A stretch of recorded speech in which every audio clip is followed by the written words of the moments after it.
They didn't just ask Claire Whitmore to leave. They threw her out like she was nothing. The sound of the front door slamming behind her echoed down the quiet street, sharp and final, like a verdict already passed. Rain soaked through her thin coat within seconds. In her hands were 2 suitcases that weren't even full, not because she packed light, but because almost everything she owned had already been taken from her. Her phone buzzed once, then went dead. The bank accounts were frozen, the credit cards declined, even the rideshare app refused her request. Claire stood under the glow of a street lamp, watching the lights of the mansion she had lived in for 15 years go dark, one by one. Inside, Grant Holloway was already celebrating. He had won, or so he thought. To the world, Claire was just another discarded wife. A woman who had given up her career, her independence, and her voice for a powerful man, only to be replaced when she became inconvenient. By morning, gossip blogs would call her unstable. By afternoon, lawyers would paint her as greedy. And by nightfall, she would officially be labeled what Grant had always believed she was: disposable. Claire didn't cry. Not yet. Shock held her upright, more than strength did. Her hands trembled as she dragged the suitcases down the sidewalk, heels clicking unevenly on wet concrete. Each step felt heavier than the last, as if the city itself was pushing her away. What no one could see was the truth pressing against her ribs, locked behind years of silence and a promise she had never broken. A promise her mother made her swear to keep, no matter how unfair life became. Don't speak, don't fight. Not yet. Across town, in a glass-walled penthouse, Grant raised a champagne glass with a smug smile, telling his mistress that Claire would fold within days. He said she had no money, no allies, and no leverage left. He was wrong about one thing. Claire Whitmore was walking into the darkest night of her life, yes, but she was also walking straight toward the moment that would change everything. And when her name was finally spoken out loud, it wouldn't just stop a conversation. It would freeze an entire courtroom. Claire slept on a narrow bench inside a 24-hour bus terminal, her coat folded under her head like a thin apology. The fluorescent lights never dimmed. They hummed, relentless, making time feel frozen and hostile. Every few minutes, footsteps passed, voices echoed, wheels rolled. No one looked at her twice. By morning, her body ached, but her mind hurt more. She washed her face in a public restroom, staring at her reflection as if it belonged to a stranger. Her eyes were swollen, not from crying, but from holding everything in. She barely recognized the woman looking back. 15 years earlier, she had been sharp, driven, halfway through law school, full of arguments she was ready to win. Then she met Grant Holloway. Grant had loved that version of her at first, or at least he loved what it did for him. A woman who could advise him quietly, correct his contracts before his lawyers did, and never ask for credit. When he proposed, he promised partnership. He promised safety. He promised she would never have to worry again. And slowly, promise by promise, she disappeared. Claire remembered the day she withdrew from school. Grant had framed it like a gift. "Why struggle," he'd said, "when I can provide everything?" She told herself it was temporary. Then came the marriage, the moves, the long dinners with investors where her job was to smile and stay silent. Each year, her world grew smaller, her voice softer, until last night. By noon, reality arrived with brutal clarity. Her phone still had no service. Her email was locked. A notification from a legal app finally loaded, just one line long. Temporary restraining order. No access to marital residence. No access to joint assets. Claire's hands shook so badly she dropped the phone. She tried to call the one lawyer she trusted. Straight to voicemail. She emailed. The message bounced back. By afternoon, she understood what Grant had done. He hadn't just left her. He had erased her. Worse still, another notice appeared. A debt collection alert. A loan she didn't recognize. Her name attached to a number so large it made her stomach turn. She scrolled through the documents in disbelief. Her signature was there. Or something close enough to pass. This wasn't divorce. It was a trap. Claire stepped outside, the city roaring around her, and for the first time since the door slammed shut behind her, panic broke through. If this stood, she could lose more than money. She could lose her freedom. And if she lost this fight, she could lose her child forever. Grant knew exactly what he was doing. He had built his empire by crushing uncertainty, and now he was turning that skill on her. Claire leaned against a brick wall, breathing slowly, forcing herself not to collapse.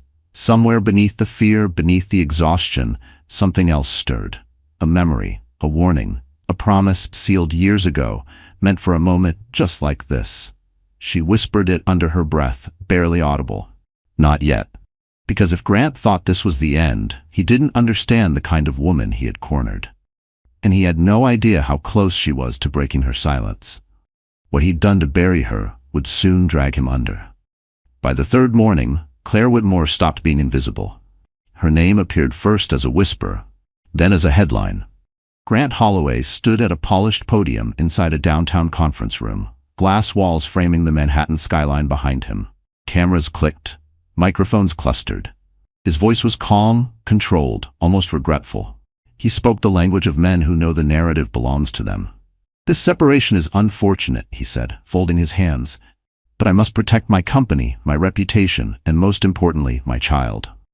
That last word landed like a blade. Within minutes, the clips spread. Social feeds filled with cropped quotes and frozen frames. Grant, composed and dignified. Claire, unseen, unnamed, already judged. One outlet called her emotionally unstable. Another implied financial recklessness. A third hinted at betrayal without evidence, letting implication do the work. By noon, her face was everywhere. An old photo surfaced, one taken years ago at a charity gala. She was smiling then, unaware it would one day be used against her. The caption read, "Grant Holloway's estranged wife amid divorce turmoil." Claire watched it all unfold from a small cafe near the river, nursing a coffee she couldn't afford to finish. The television above the counter replayed Grant's statement on a loop. Every few seconds his voice repeated the same line, each time making her chest tighten. Around her, strangers formed opinions in real time. "Poor guy," someone muttered. "She looks unstable," another said. Claire kept her eyes down. She wanted to scream that none of it was true, that she had never touched his money, that she had built more of his success than anyone knew, that she had stayed silent not because she was weak, but because she was told to. Instead, she said nothing. Her phone buzzed again. This time, it wasn't a notification. It was a message request from an unfamiliar name. Lena Crawford. The woman Grant now introduced as his partner. The message was short, surgical, and cruel. "You could have left quietly. You chose this." Claire stared at the screen until the words blurred. Around her, the cafe buzzed with life that felt impossibly distant. She realized then that Grant wasn't just trying to win legally. He was trying to destroy her socially, publicly, permanently. And it was working. An hour later, another blow landed. Her former friend canceled lunch. A distant cousin stopped replying. Even a charity board she once volunteered for quietly removed her profile from their site. One by one, doors closed, not with noise but with polite silence. By evening, Claire walked along the river, the city glowing as if nothing had changed. She had never felt smaller.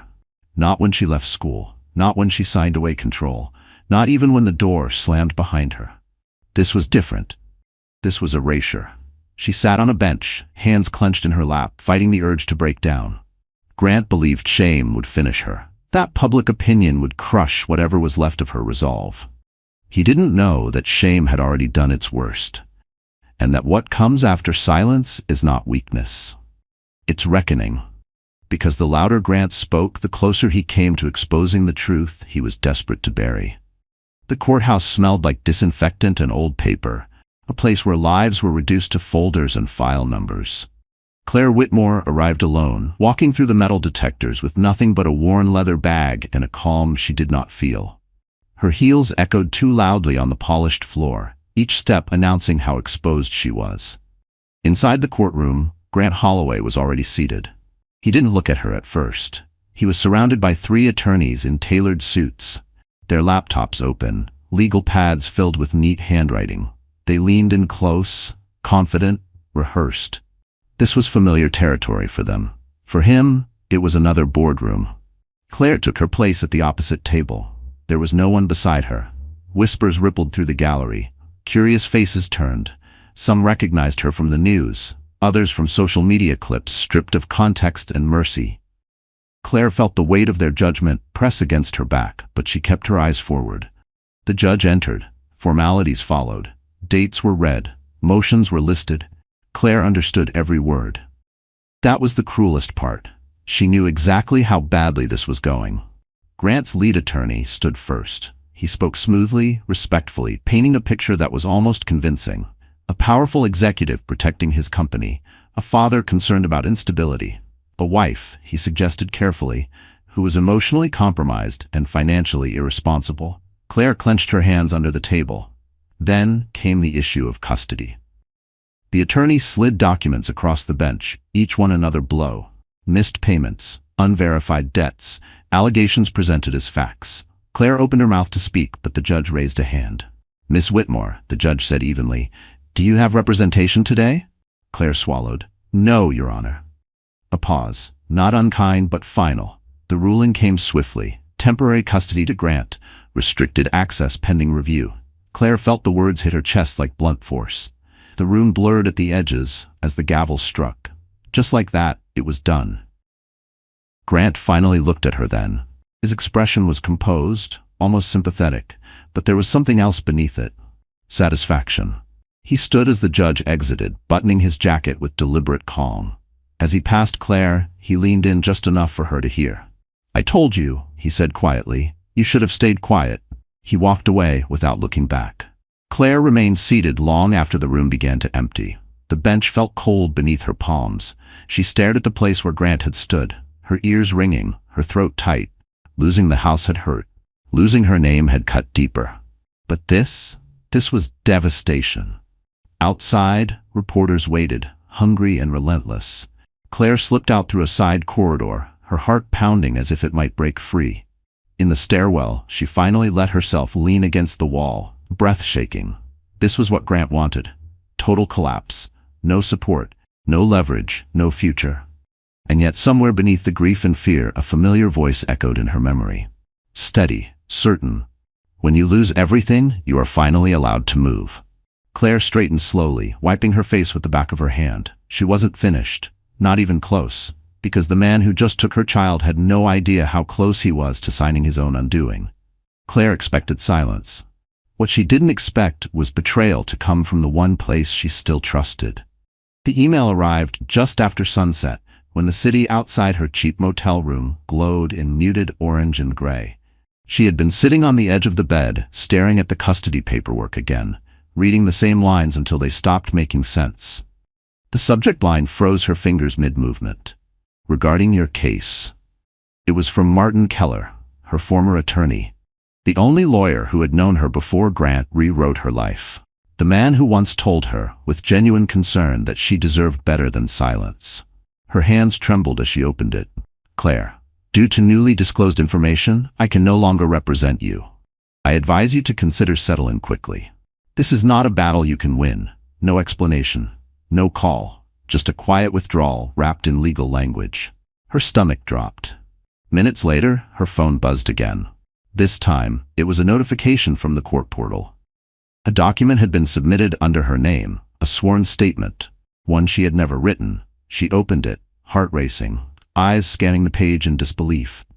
It was a confession, or something meant to look like one, an admission of financial recklessness, emotional instability, a recommendation that custody be permanently limited. At the bottom was a signature, hers, or close enough. Claire felt the air leave her lungs. She read it again, slower this time, her mind struggling to keep up. The phrasing was precise, calculated, the kind of language lawyers used when they wanted a judge to stop asking questions. Martin Keller had filed it. The room seemed to tilt. Claire stood up too fast, her vision blurring as panic surged through her chest. This wasn't just unfair, this was criminal, and it meant something far worse than losing a case. It meant Grant had gotten to him. Her phone rang. A number she didn't recognize. Against her better judgment, she answered. "Claire," Martin said, his voice low and strained. "I'm sorry. I really am." "For what?" she asked, though she already knew. "There are things you don't understand," he said quickly. "You're up against resources you can't imagine. Powerful people. If you keep pushing, this will get uglier." "You filed a false statement in my name," she said, her voice steady in a way that surprised even her. "You destroyed my credibility." A pause. Then, quietly, "I did what I had to do." The line went dead. Claire sank back onto the bed, shock giving way to something colder. Grant hadn't just built a legal wall around her. He had poisoned the ground beneath her feet. Any lawyer who touched her case would see that document first. Any judge would question her sanity before hearing her truth. This was the move that was supposed to finish her. She stared at the wall, breathing slowly, feeling the weight of it all pressed down. Alone. Discredited. Cornered. Even the system she once believed in had turned its back on her. For a long moment, she considered giving up. Then she remembered her mother's face. The way her voice never wavered when she said, "If they betray you this deeply, it means you're standing in the right place." Claire picked up her phone again. Her fingers hovered over a number she had memorized but never used, a number she was told to call only when there was truly nothing left to lose. She hadn't called it yet, but after tonight, she knew. Because when even the law turned against her, Claire was finally ready to unlock the truth that would tear Grant's world apart. The notice arrived at dawn, stamped in cold, official language that left no room for misunderstanding. Claire read it once, then again, her hands steady while her pulse roared in her ears. A civil claim, an outstanding loan, her name listed as the primary guarantor. The amount was staggering, the kind of number that didn't just threaten comfort, but freedom. She sat on the edge of the motel bed, sunlight leaking through thin curtains, and tried to piece together how it had happened. The dates didn't line up. The signatures were wrong. Yet everything else looked terrifyingly real. Bank letterhead, notary seals, a timeline that placed the loan approval squarely during the final year of her marriage. Grant's final move was suddenly clear. If the court believed this debt was hers, she wouldn't just lose custody. She could face criminal charges for fraud. Her credibility, already cracked, would shatter completely. No judge would trust her. No lawyer would risk touching her case. And Grant would walk away clean, shaking his head sadly, as if she'd done this to herself. Claire closed her eyes and forced herself to breathe. She remembered nights sitting at the kitchen table while Grant reviewed contracts, asking her to just take a look. He'd said it casually, affectionately. "You're better at this than my people," he'd joked. She'd corrected clauses, flagged risks, explained consequences he pretended not to understand. Somewhere in those late hours, he had learned exactly how to weaponize her competence against her. Her phone buzzed again. This time, it was a voicemail notification from an unknown number. She pressed play. "Miss Whitmore," a man's voice said, professional and clipped. "This is regarding the outstanding balance associated with your account. Failure to respond within 72 hours will result in further legal action." 72 hours. Claire laughed softly, the sound thin and humorless. 3 days to prove a lie she hadn't known existed.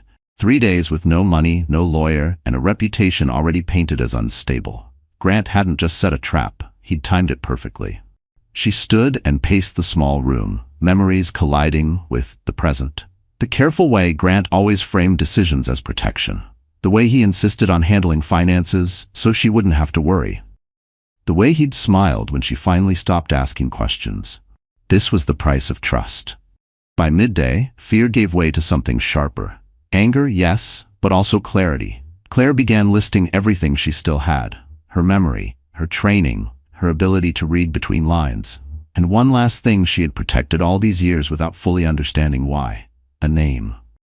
She opened her bag and pulled out a slim envelope she had carried from place to place for years. Unopened, untouched. Her mother's handwriting stared back at her, familiar and steady. Inside was a single card and a number written in ink that had slightly faded with time. "Call only when there is no other way." Claire held the card between her fingers, the weight of the moment settling over her. Grant believed the debt would crush her before she could stand. He believed she was alone. He was wrong. She picked up her phone, hesitated only once, then began to dial. The line rang. Once, twice. On the third ring, someone answered. "Whitmore Trust," a calm voice said. "How may we assist you?" Claire swallowed. "My name is Claire Whitmore," she said quietly, "and I think it's time you knew what they've done to me." On the other end of the line, silence fell, because a door that had been sealed for decades had just been unlocked. The call ended without ceremony. No promises, no reassurance. Just a quiet acknowledgement and a single sentence that stayed with Claire long after the line went dead. "We'll be in touch." She sat there for a long moment, phone resting against her ear, listening to the hollow silence that followed. For years she had imagined this moment would feel like rescue, like relief. Instead, it felt like standing on the edge of something vast and dangerous, with no guarantee the ground would hold. By afternoon, exhaustion settled into her bones. She walked the city with no destination, passing crowds that didn't know her life was unraveling in real time. People laughed. Taxis honked. Somewhere, a street musician played a hopeful tune that felt almost cruel. Claire stopped in front of a public library and went inside, drawn by the quiet. She sat at a long wooden table, spreading out the papers she carried like evidence from a crime scene. The debt notice, the forged statement, the custody ruling. Each document told the same story from a different angle. "You are losing." She traced the edge of the envelope her mother had left behind, remembering the day it was given to her. She had been barely 20, angry and stubborn, convinced she didn't need anyone's protection.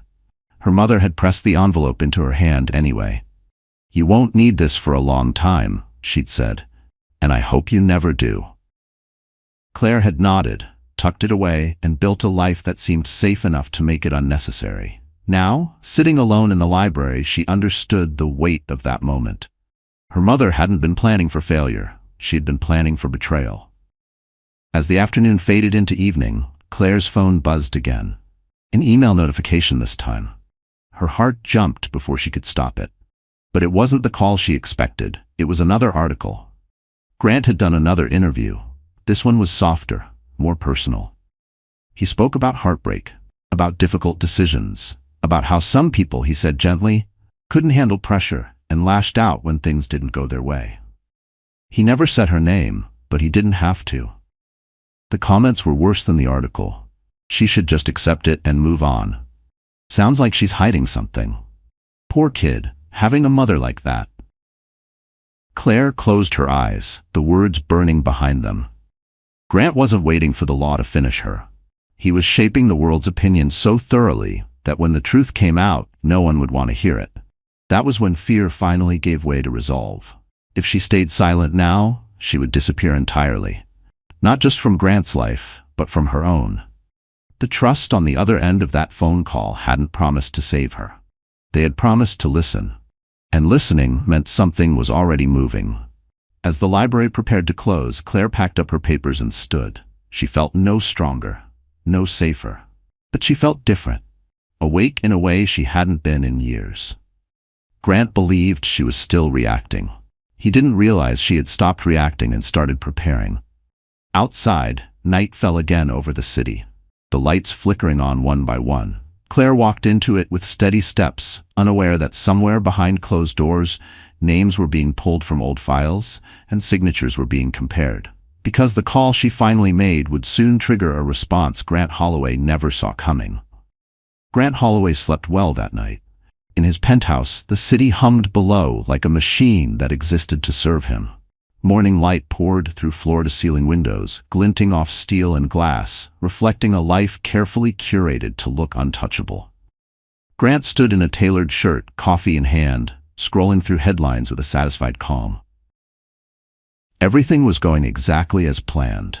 The narrative had settled. Investors were reassured. The board was quiet. The press had moved on from questions to conclusions. Claire Whitmore, his soon-to-be ex-wife, had been reduced to a cautionary tale whispered at brunch tables and executive lounges. He smirked. In the kitchen behind him, Lena Crawford leaned against the counter, scrolling through her phone, already dressed for the day. She had moved in quickly, confidently, as if the space had always belonged to her. Grant liked that about her. She didn't hesitate. She didn't ask permission. "You're trending again," Lena said lightly. Sympathy angle worked better than expected. Grant took a sip of coffee. Of course it did. He adjusted his cuff, watching his reflection. Years of control had taught him one truth above all else. People believe what you say if you say it first, calmly and with confidence. Claire had waited too long. Silence had buried her. "She'll settle," Grant continued. "They always do, especially when they run out of money." Lena laughed softly. "She already has." They left together, descending into the private elevator that carried them down like royalty. Grant didn't notice the slight tremor in his phone as it lost signal between floors. He wouldn't have cared even if he had. At the office, the day unfolded like a victory lap. His legal team briefed him on timelines. The debt claim was moving forward. The forged statement had done its job. Any attempt by Claire to reverse course would now look desperate, unstable, reactionary. Judges hated that. "She's boxed in," one attorney said. "There's nowhere left for her to go." Grant nodded, satisfied. Across the city, he attended a luncheon with potential partners, smiling for cameras, shaking hands, projecting ease. When someone mentioned the divorce in hushed tones, he waved it off graciously. "Personal matters," he said. "Painful, but necessary." That night, he hosted a small gathering. Not a celebration, officially. Just friends, donors, people who mattered. Lena moved effortlessly through the room, laughing at the right moments, already acting like the woman of the house. Grant watched her from across the room, convinced he had upgraded his life the same way he upgraded everything else. Efficiently. Strategically. Without regret. What he didn't see were the quiet ripples moving outward from a single phone call made days earlier. He didn't hear the discussions happening behind closed doors. He didn't know that names long buried had resurfaced, or that documents thought destroyed were being pulled from archives. To Grant, the game was over. Claire was finished. He raised his glass, offering a toast about new beginnings and hard choices. The room responded with polite applause, unaware they were standing on ground that was already shifting beneath their feet. Grant smiled, utterly convinced of his own invincibility. And that certainty would soon become the most dangerous mistake of his life. The second hearing was scheduled with brutal efficiency. Claire received the notice the night before, buried among automated court emails and legal alerts that read like warnings rather than information. It wasn't a trial. Not yet. It was a procedural review, the kind meant to finalize what had already been decided. A closing door disguised as formality. She arrived early, dressed simply, her posture calm despite the storm tightening inside her chest. The courthouse felt colder this time, less curious. People no longer whispered when she walked by. They barely looked at her at all. That scared her more than judgment. Grant Holloway entered minutes later, confident as ever. His legal team surrounded him like a shield, murmuring updates, nodding along. He glanced at Claire once, just long enough to confirm she was still alone. The satisfaction flickered across his face before disappearing behind practiced indifference. He took his seat without hesitation. The judge reviewed the file with visible fatigue. The forged statement was already in evidence. The debt claim had been acknowledged. The custody ruling sat like a stone, immovable. This hearing was meant to smooth the edges, not change the outcome. Claire listened as motions were read aloud, her name spoken like an administrative inconvenience. When asked if she wished to add anything, she stood slowly. "Yes, Your Honor," she said. The room shifted. Grant's attorney raised an eyebrow, almost amused. Claire didn't argue, she didn't accuse, she didn't even ask for sympathy. She simply requested a brief continuance, citing newly discovered information that directly impacted the legitimacy of the financial claims against her. The judge frowned. "Ms. Whitmore, you've made several requests already." "I understand," Claire replied evenly. "This one is different." Grant's attorney stood immediately. "Your Honor, this is a delay tactic. My client has already been more than generous. There is no credible evidence to support further review." Grant leaned back, arms crossed, watching quietly. He had expected this.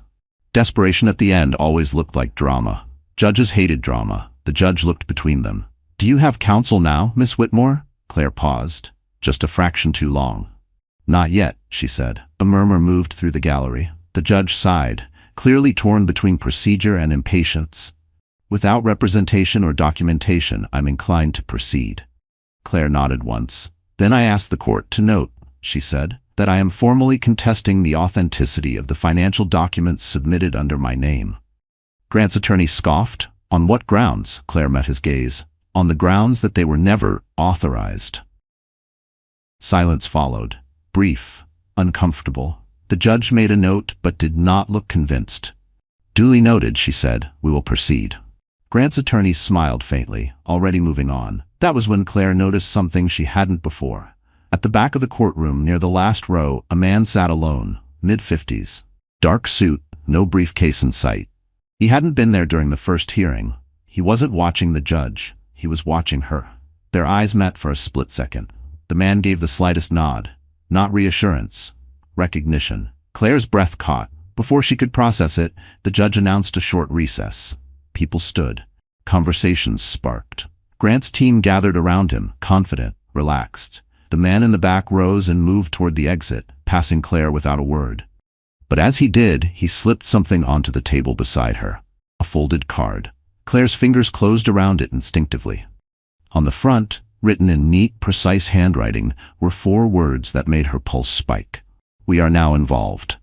And for the first time since this nightmare began, Claire knew the ground beneath Grant Holloway was no longer solid. The courtroom settled back into its seats after the recess, but the air felt different now. Thicker. Charged. Claire sat perfectly still, the folded card hidden beneath her palm like a secret with weight. She didn't look back toward the doors. She didn't need to. Whatever had just stepped into her life wasn't leaving again. Grant returned to his chair, relaxed, whispering something to his lead attorney. He glanced at Claire, noticing nothing unusual, and smirked as if the last few minutes had only confirmed what he already believed. This was a formality, a slow walk to the end. The judge cleared her throat. "Let's continue." Grant's attorney stood immediately, resuming with confidence. He reiterated the financial claims, the alleged debts, the instability. Each word stacked neatly on top of the last, forming a wall Claire was clearly meant to crash into. He concluded by requesting the court move forward without delay. "Miss Whitmore," the judge said, turning toward her, "this is your final opportunity to respond before the court proceeds." Claire rose. For a brief moment, her knees threatened to give out.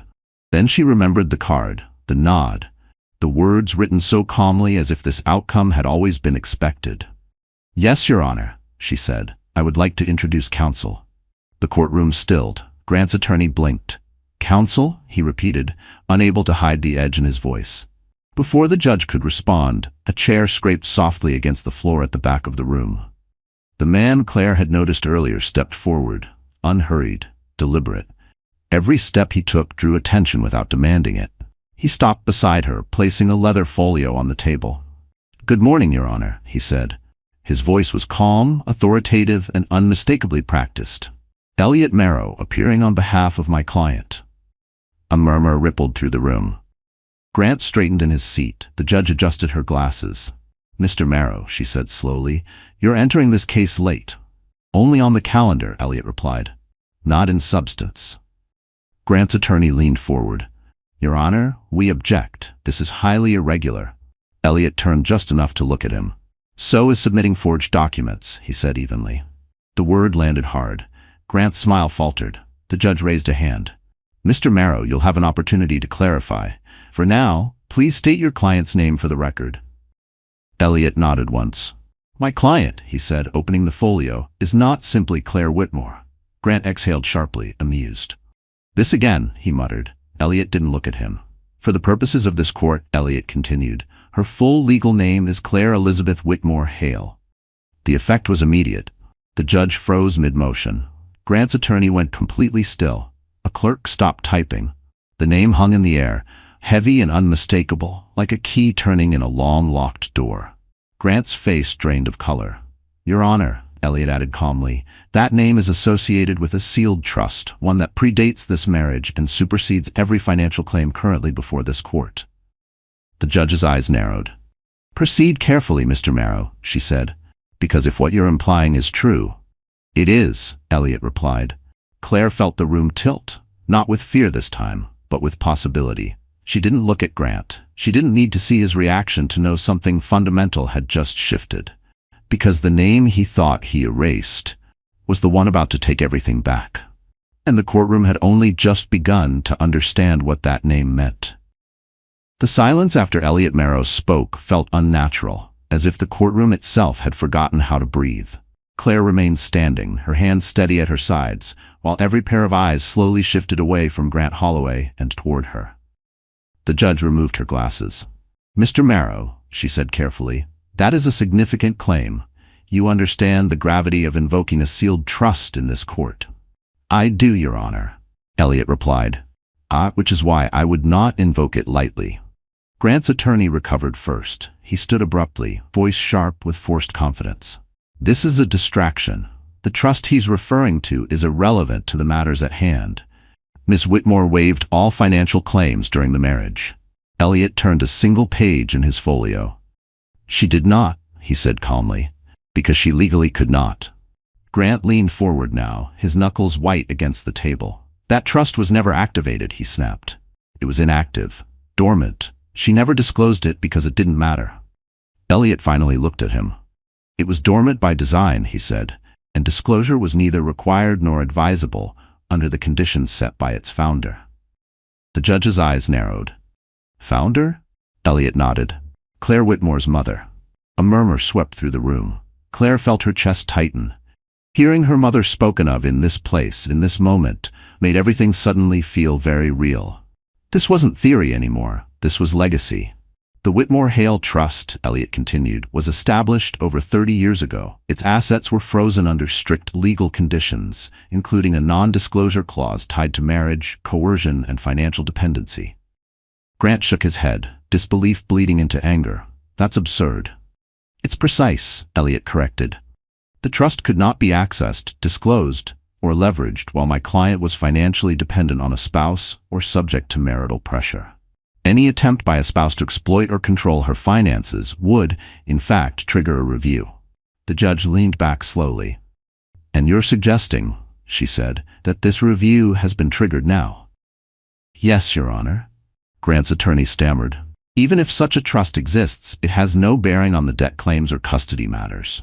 It has every bearing, Elliot interrupted, his tone still even, because the trust predates the alleged debts, and because the documents submitted under my client's name conflict directly with its recorded protections. The judge held up a hand, stopping further argument. She turned to Claire. Miss Whitmore, she asked, were you aware of these protections? Claire nodded once. I was aware they existed, she said. I was instructed never to invoke them unless absolutely necessary. And do you believe this moment qualifies? Claire met the judge's gaze, her voice steady despite everything. Yes, Your Honor, I do. Grant stood abruptly. This is manipulation, he said. She's hiding behind technicalities. Elliot didn't raise his voice. No, he said. She was surviving behind them. The judge closed the file in front of her with a quiet finality that made Grant's stomach drop. This court will not proceed, she announced, until the authenticity of these documents and the status of this trust are fully reviewed. Grant froze. For the first time since this began, he was no longer in control of the timeline. Claire sat down slowly, her heart pounding, not with fear, but with something new. Momentum. Because the name that stopped the courtroom wasn't just symbolic, it was a legal fault line, and Grant Holloway had just stepped directly onto it. The judge ordered a recess, and this time it wasn't routine. It was strategic. Court officers moved with quiet urgency, collecting files, escorting clerks, sealing folders that had been opened minutes before. The gallery buzzed with restrained tension. Everyone sensed it. This case had crossed an invisible line. Claire sat beside Elliot Marrow, her hands folded in her lap. Her heart was still racing, but not wildly now. It was focused, controlled, like something long asleep had finally woken up. Elliot opened his folio again, this time turning it toward the bench. With the court's permission, he said, I'd like to submit preliminary documentation for in-camera review. The judge nodded. Proceed. What Elliot placed before the clerk wasn't dramatic. No grand reveal. Just a thin stack of papers bound neatly, understated, almost modest. And yet, Grant's attention locked onto them as if they were explosives. These documents, Elliot continued, include the original trust registration, notarized amendments, and third-party verification from 2 independent fiduciary institutions. Grant's attorney rose halfway out of his seat. Your Honor, we have not had time to examine. You will, the judge replied curtly. Sit down. Grant swallowed hard. As the clerk handed the file up, the judge began reading in silence. Her expression shifted almost imperceptibly with each page. A raised brow, a pause, a longer look at a signature. Claire watched her carefully. Years ago, Claire's mother had explained why the trust had to be built this way. Why everything had to be layered, delayed, protected by people who would never be emotionally involved.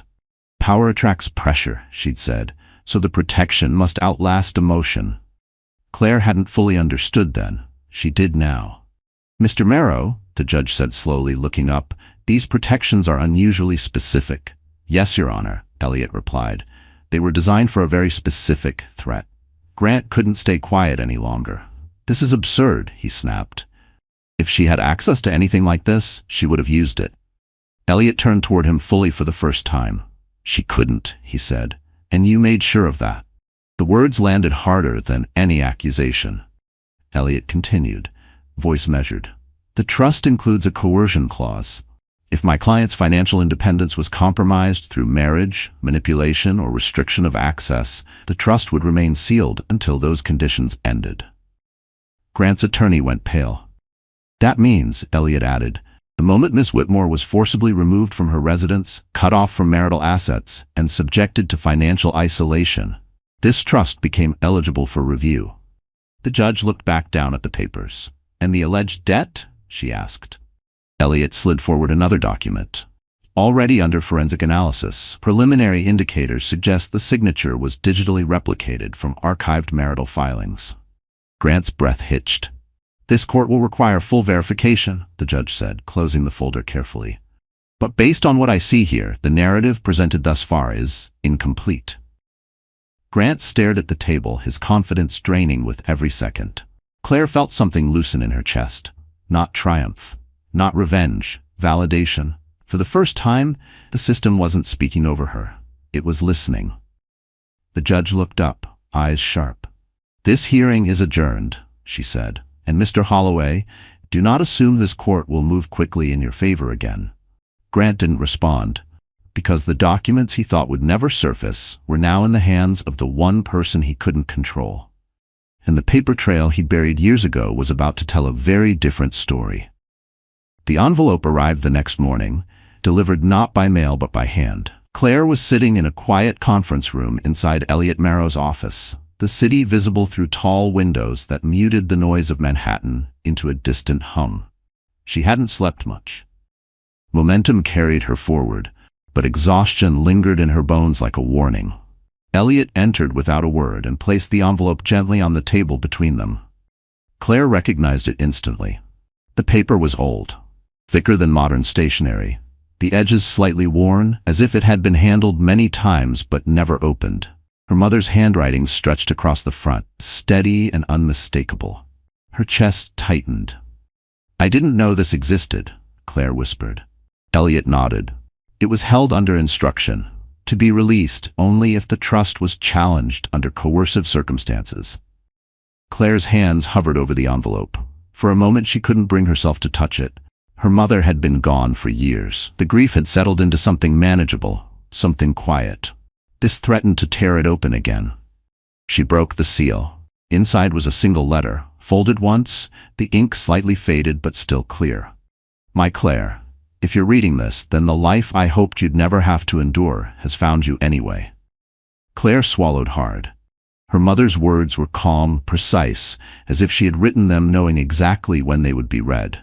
She spoke of love without blindness, of power disguised as protection, of men who would mistake patience for permission. "I built the trust not because I doubted you, but because I trusted you too much. You would endure longer than you should. You would stay silent longer than is safe." Tears blurred the page. The letter explained everything Elliot had only hinted at. The conditions, the delays, the reason Claire had been urged to live simply, to depend on no one fully, to never reveal what lay beneath her name. It wasn't secrecy born of fear, it was strategy. "If someone ever tried to erase you," her mother wrote, "let the system speak for you. Let the truth arrive without your voice shaking." Claire let out a shaky breath. At the bottom of the letter was one final paragraph, written more firmly, the pen pressed harder into the paper. "When the time comes, do not seek revenge. Seek restoration. What is yours will return. What is not will fall away on its own." Claire closed her eyes, tears slipping free at last. Elliot remained silent, giving her the space she needed. When she finally looked up, her expression had changed. The grief was still there, but it was anchored now, held by purpose. "This letter," Elliot said carefully, "will be entered into record, not as evidence of wealth, but of intent." Claire nodded. "She planned for this." "Yes, he said, "and she planned for you to survive it."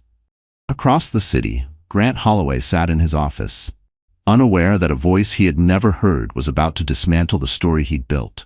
He had believed the past was buried, that death erased loose ends. He was wrong. Because the dead, when they leave truth behind, have a way of speaking louder than the living ever could. Claire folded the letter carefully and placed it back in the envelope. For the first time, she wasn't afraid of what came next. Because the woman Grant tried to silence had just been given back her voice by someone he could never threaten, intimidate, or control. Grant Holloway had always trusted paper more than people. Contracts didn't hesitate. Signatures didn't lie. Ink once set was permanent. That belief had built his career, closed his deals, and justified every ruthless decision he'd ever made. It was also the belief that would undo him. The next hearing took place behind closed doors, absent cameras and gossip. This time, the room felt smaller, tighter, as if the walls themselves were listening. Grant sat rigid in his chair, jaw clenched, while Elliot Marrow stood calmly across from him, a slim folder resting in his hands. Claire sat beside Elliot, silent. She had learned that silence, used correctly, was no longer a weakness. The judge reviewed the letter from Claire's mother first. Not emotionally, not theatrically, but with the sharp focus of someone trained to read intention between lines.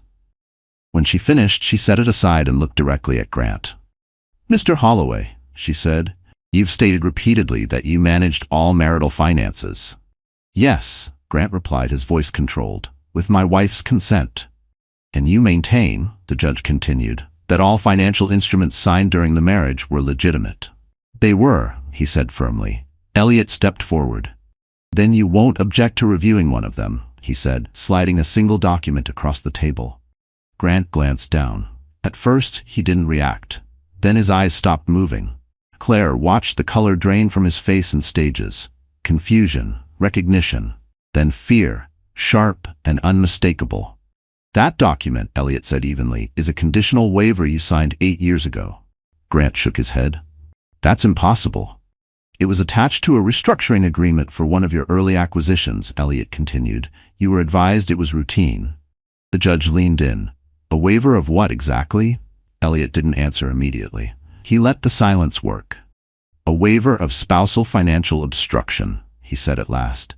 "In plain terms, Mr. Holloway signed an agreement stating that if he ever restricted, manipulated, or falsified his spouse's access to independent assets, he would forfeit any claim to contest their restoration." Grant stood abruptly. "That's not what that was." Elliot met his gaze. "It is exactly what it was." He turned the document so the judge could see. "At the bottom," Elliot said, "is Mr. Holloway's signature. Verified, notarized, time-stamped." The judge studied it closely. Claire felt something settle inside her. Not triumph, not relief, closure. Grant's attorney whispered frantically, flipping through his own files, panic bleeding through every movement. Grant himself looked trapped, as if the floor beneath him had finally given way. "I didn't know," Grant said sharply. "I was misled." "You were warned," Elliot replied calmly. "You just didn't think it applied to you." The judge closed the folder. "Intent will be examined," she said. "But this signature changes the scope of this case significantly." Grant sank back into his chair, stunned. For years, he had used signatures to control others, to corner them, to end conversations before they began. Now one of his own had turned against him. Claire finally spoke. "I trusted you," she said quietly. "You used that trust as leverage." Grant didn't respond. He couldn't. Because the very thing he believed protected him had become the instrument of his fall. And the signature he barely remembered signing was about to cost him everything he thought he owned. The collapse didn't happen all at once. It happened in layers, each one quieter and more devastating than the last. Grant Holloway expected outrage. He expected argument, negotiation, delay. What he didn't expect was the sudden stillness that followed the judge's order. No raised voices, no dramatic objections, just a series of calm procedural decisions that began dismantling his world piece by piece. The first was financial. Pending review, the court ordered a temporary freeze on disputed assets connected to the marriage. That included several holding accounts Grant had always considered untouchable. The ruling was precise, clinical, and irreversible. His attorney leaned in to whisper reassurances, but Grant barely heard him. His mind was already racing ahead, calculating losses, consequences, exposure. The second blow came faster. An independent forensic team was assigned to review the debt filings submitted under Claire's name. Elliot had anticipated this. The judge had too. What Grant hadn't expected was how quickly inconsistencies surfaced once someone actually looked. Dates didn't align. Metadata didn't match. Signatures showed digital artifacts inconsistent with Claire's known records. What had once looked airtight under friendly scrutiny began to unravel under neutral eyes. By the time court adjourned, the word fraud hadn't been spoken aloud. But it didn't need to be. Outside the courthouse, Grant's phone vibrated incessantly. Missed calls from his CFO. A curt message from a board member asking for clarification. Another from an investor requesting an emergency meeting. The confidence he had carried for weeks evaporated with every notification. Claire walked out beside Elliot, the sunlight catching her face in a way it hadn't in a long time. She didn't smile. She didn't celebrate.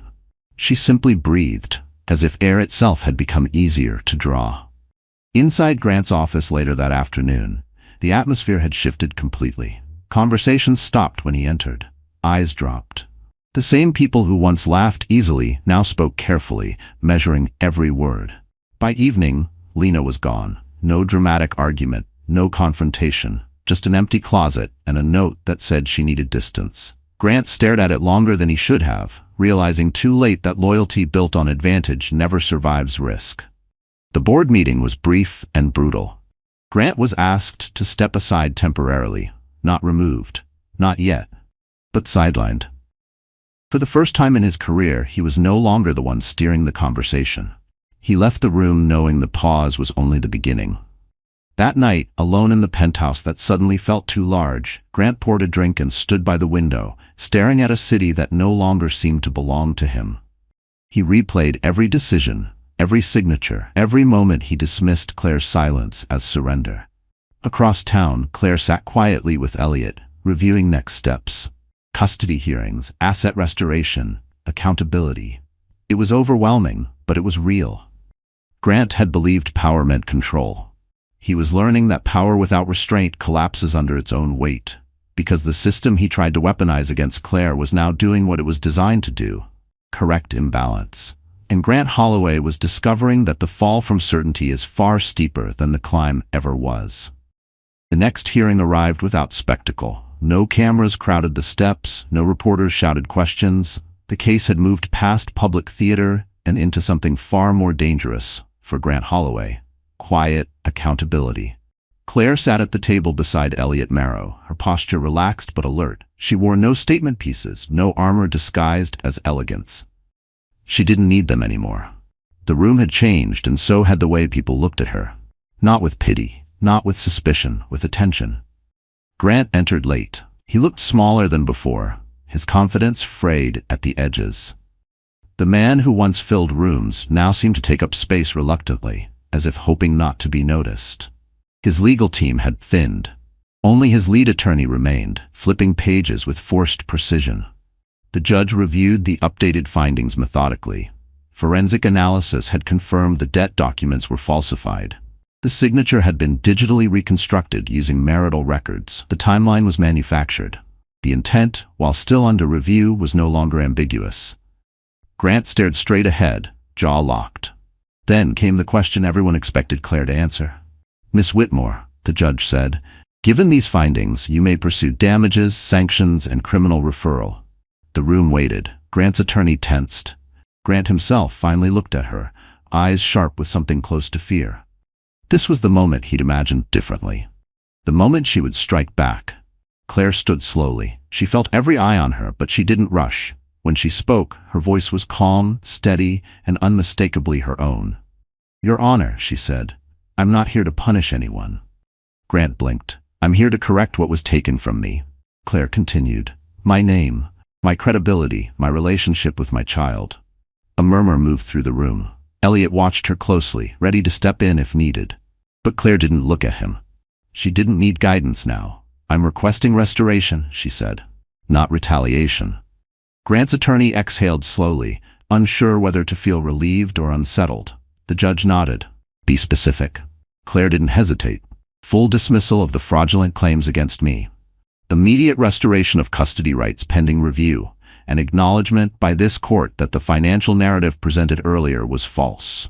The judge made notes, then looked up. You're not seeking punitive damages? No, Claire said simply. Grant's head snapped toward her. For the first time his composure cracked. Why? He demanded before his attorney could stop him. Claire met his gaze. Because what you did doesn't define who I become, she said, and because living with the consequences is punishment enough. Silence followed, not awkward, not tense, decisive. The judge closed the file. This court will grant the requested relief. Grant slumped back in his chair, stunned. Outside, as they exited, Elliot spoke quietly. You could have taken everything. Claire nodded. I know, but you didn't. I took what was mine, she replied. That's enough. Across the hall, Grant watched her walk away, realizing too late that the woman he underestimated had outgrown the need to destroy him. Because justice, when it arrives without cruelty, leaves nowhere to hide. And Grant Holloway was about to face a life stripped not by revenge, but by truth. The hallway outside the courtroom felt brighter than it ever had before, though nothing about it had changed. The same marble floors, the same muted footsteps, the same distant echoes of other people's problems. But for Claire Whitmore, the weight she had been carrying for months, years, maybe longer, had finally shifted. She stepped outside into the afternoon light and stopped. For the first time since the door of her old home slammed shut behind her, she allowed herself to stand still without fear of what might come next. Elliot stood beside her, quiet as always. He didn't rush her. He knew this moment wasn't about paperwork or strategy, it was about recognition. You did exactly what your mother intended, he said finally. Claire nodded, her eyes stinging, not from sadness but from release. She wanted me to remember who I was before I became someone's wife. The custody order was handed to her before sunset. Temporary, pending final review, but it restored what had mattered most. Supervised visits ended. Decision-making rights returned. The language was precise, formal, and unmistakably clear. Claire read it twice, then once more, her hands steady. When she saw her child later that evening, there were no dramatic reunions, no tears in public places, just a quiet room, small arms wrapping around her waist, and a familiar voice asking, "Are you staying now?" Claire knelt and held on as if the world might tilt again if she didn't. "Yes," she whispered, "I'm here." That night, she stayed in a modest apartment arranged quickly through Elliot's office. Nothing extravagant, nothing symbolic. Just clean walls, warm light, and space that belonged only to her. She unpacked slowly, choosing what to place where, relearning the simple power of decision. The trust paperwork arrived the next day. No confetti, no celebration. Just confirmation. Assets unfrozen. Accounts restored under her name alone. Protections activated. Oversight established. Everything her mother had built, not as a weapon, but as a safety net, now sat quietly behind her like a wall she no longer had to face. Claire didn't touch most of it. Not yet. What she did reclaim immediately was her name. Her professional record was corrected. The false statements formally withdrawn. The court issued clarification that the financial narrative previously presented had been inaccurate. It wasn't an apology, but it was close enough to matter. People noticed. Emails arrived. Some cautious, some curious, some apologetic. Claire answered none of them right away. She wasn't interested in repairing bridges that had burned without hesitation.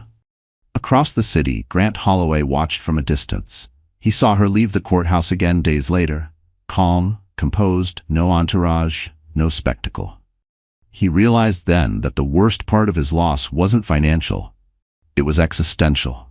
He no longer occupied space in her life at all. Claire had moved past him. That realization hollowed him more deeply than any ruling could have. Claire stood by her apartment window that evening, city lights blinking on one by one, her child asleep in the next room. She didn't feel triumphant. She felt grounded. She had lost everything. And in the process, she had gotten back exactly what she needed. Herself. But as peace settled in, one final reckoning still waited. Because some consequences don't arrive in courtrooms, and Grant's were just beginning. Healing didn't arrive like a wave. It came in fragments, unnoticed at first, tucked into ordinary moments Claire had forgotten how to value. Mornings became quieter, not empty, quiet in a way that allowed thought to exist without fear. Claire woke before the city stirred, padding barefoot across the apartment to make coffee, listening to the soft rhythm of her child's breathing from the next room. There were no schedules dictated by someone else's priorities, no tension lurking in the silence. She had forgotten what safety felt like. The apartment remained modest by design. Claire could have chosen something larger, something impressive, something that reflected the power now legally returned to her. She didn't. Space, she learned, was not measured in square footage, but in the absence of control. She began therapy again, not to unpack the court case, but to reclaim the parts of herself that had learned to minimize, to wait, to endure. Some days she spoke easily. Other days words stayed trapped behind years of practiced restraint. Both were allowed. Grant's name came up only once. "I don't want to carry him forward," Claire said quietly. "I already carried him long enough." The therapist nodded. That was enough. Weeks passed. The city changed seasons around her. Trees along the sidewalks shifted color. Daylight shortened. Life continued, indifferent to personal victories and losses. Claire found comfort in that. The world didn't pause for pain, and it didn't demand performance for recovery. She began working again, slowly. Consulting, reviewing contracts, helping small firms navigate legal gray areas without exploiting them. She chose clients carefully, trusting her instincts for the first time in years. When she said no, no one argued. At night, she read to her child until sleep came easily. There were questions, sometimes, about why things had changed, about why they lived somewhere new. Claire answered honestly, without bitterness, without details that didn't belong to a child. "We're safe," she said. "That's what matters." Across town, Grant Holloway's life grew quieter too, but not in the same way. His silence was heavy. Investigations moved forward. Invitations stopped arriving. People who once sought his attention now avoided his calls. Consequences rarely announced themselves loudly. They arrived by subtraction. Claire didn't track his fall. She didn't need to. Distance was part of healing. One evening, Elliot visited briefly to finalize documents. They reviewed timelines, formalities, and boundaries. Before leaving, he paused at the door. "You've done what few people manage," he said. "You stepped out of the cycle." Claire smiled faintly. "I stepped back into myself." After he left, she stood at the window, city lights reflecting softly against the glass. For years, she had mistaken endurance for strength. Now she understood that strength was choice. Choice to rest, choice to rebuild, choice to stop proving anything to anyone. She didn't feel victorious, she felt whole. And in that wholeness, she no longer needed the past to explain her future. Because healing wasn't the absence of scars, it was the absence of fear. And as Claire settled into a life defined by her own decisions, the final chapter, one of undeniable consequence, was quietly moving toward its end. Grant Holloway's world didn't end with a headline. It thinned out. The first sign was the silence of his phone. No morning alerts from assistants, no invitations labeled urgent, no last-minute favors disguised as friendships. The device still worked, but the world it once connected him to had quietly stepped away. He sat alone in his office long after sunset, lights off, city glowing beyond the glass like a life that no longer recognized him. The company logo on the wall felt foreign now, a symbol he no longer controlled. Interim leadership had been extended, reviews had become audits, conversations had turned cautious. No one accused him outright. They didn't need to. The investigation moved forward without spectacle. Financial irregularities, document manipulation, ethical breaches. Each finding landed softly, but together they formed a verdict he couldn't outrun. The board issued a statement distancing itself from personal conduct. His name remained, but only barely, like ink fading from paper. Grant packed his office in stages. First the personal items, then the framed articles, then the awards. Each one felt lighter than it should have, stripped of the meaning he once believed they carried. He left the wall empty, unsure why that detail unsettled him the most. At home, the penthouse echoed. The quiet wasn't peaceful. It was accusatory. Rooms held memories he could no longer control, reminders of moments he had dismissed as insignificant. Claire's calm, her silence, the way she watched instead of reacted. He had mistaken restraint for weakness. That mistake replayed endlessly. One evening, he stood at the window where he once toasted new beginnings. The glass reflected a man he barely recognized. Older, smaller, uncertain. The certainty that once anchored him had dissolved, leaving only questions he didn't know how to answer. He thought of Claire then, not with anger, not even with regret, with disbelief. She had walked away without looking back. No speeches, no revenge, no attempts to ruin him publicly. She hadn't needed to. Her absence did the work for her. It exposed the truth he had buried beneath control and arrogance. Grant tried to reach out once. The message stayed unsent, because what could he say that wouldn't sound like self-preservation? Days later, the final notice arrived, a formal request for resignation, temporary, pending outcomes, carefully worded, professional, final enough to matter. He signed it without ceremony. For the first time in his life, his signature meant loss. Outside, the city moved on. It always did. New faces replaced old ones. New stories pushed past his. Grant Holloway became a cautionary tale whispered among people who once envied him. Power misused, control mistaken for strength, silence underestimated. Across town, Claire lived her life without his shadow. She didn't track his downfall. She didn't need to witness it to feel complete. His consequences were no longer her responsibility. Grant understood that now. Alone in a space that no longer felt earned, he faced the truth he had avoided for years. He hadn't lost everything because Claire fought back. He lost everything because he believed he was untouchable. And the system he bent to his will had finally bent back. Because the end of Grant Holloway wasn't loud or dramatic. It was the quiet, permanent loss of relevance, trust, and control.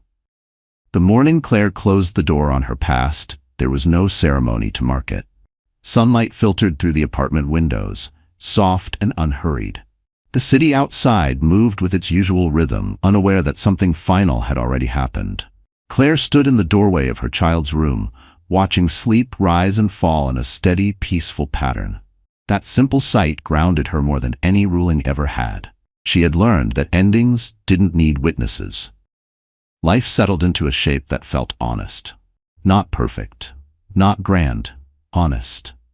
Claire worked on her own terms, choosing projects that mattered, declining those that didn't. Her name now carried quiet respect, not because it was defended loudly, but because it was no longer questioned. People eventually stopped asking about Grant. When his name did surface, it felt distant, like a story she'd once read but never fully lived. The scandal had faded into memory, reduced to a footnote in business circles. He no longer defined her timeline. He never truly had.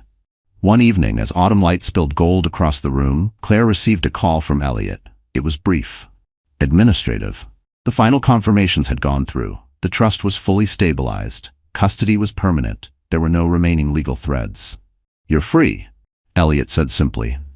Claire thanked him and hung up, feeling no rush of triumph. Freedom, she realized, wasn't a moment. It was a condition, one she had already stepped into.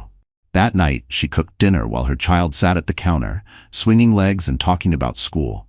The conversation wandered, as children's do, landing finally on a simple question. "Are we okay now?" Claire paused only long enough to be certain of her answer. "Yes," she said, "we are." Later, after the dishes were done and the lights dimmed, Claire stood by the window one last time. The city glowed, familiar and unthreatening. For years she had lived inside other people's expectations, measuring her worth by how well she endured. She didn't need to do that anymore. Her phone buzzed with a message she didn't open right away. It could wait. Everything could wait now. She had nowhere she needed to prove herself, nothing she needed to reclaim. She had already received what mattered: her voice, her child, her future. Claire turned away from the window and walked back into her life, closing the door softly behind her. Not in anger, not in fear, but with certainty. Some endings punish, some endings redeem. This one restored balance. Grant Holloway lost what he tried to control. Claire Whitmore gained what she was meant to keep, and nothing in her world needed to change again for that to remain true. The story did not continue. It resolved, because the greatest victory wasn't winning the case. It was never needing to fight like that again. The story has come to a close now. And if you're still here with us at this moment, then something in this journey must have touched your heart in a quiet, personal way. Maybe it reminded you of a time you stayed silent longer than you should have. Maybe it reflected a moment when life stripped everything away, and you had to find out who you really were without the noise, without the safety nets. Claire's story isn't about winning or losing, it's about remembering yourself. As the Stoics taught us, you have power over your mind, not outside events. And also, what stands in the way becomes the way. Pain didn't break her. It clarified her. Healing didn't come from revenge, but from reclaiming dignity, boundaries, and inner peace. And that's something we can all carry into our own lives. When the world feels unfair, when silence feels like weakness, remember this. Patience is not surrender, and calm is not defeat. Sometimes the bravest thing you can do is step back, breathe, and choose who you become next. If this story resonated with you, if it spoke to something you're carrying, please take a moment to like this video, share it with someone who might need it, and subscribe to the channel. Your support helps us keep telling stories that heal, not just entertain. Thank you for staying until the end.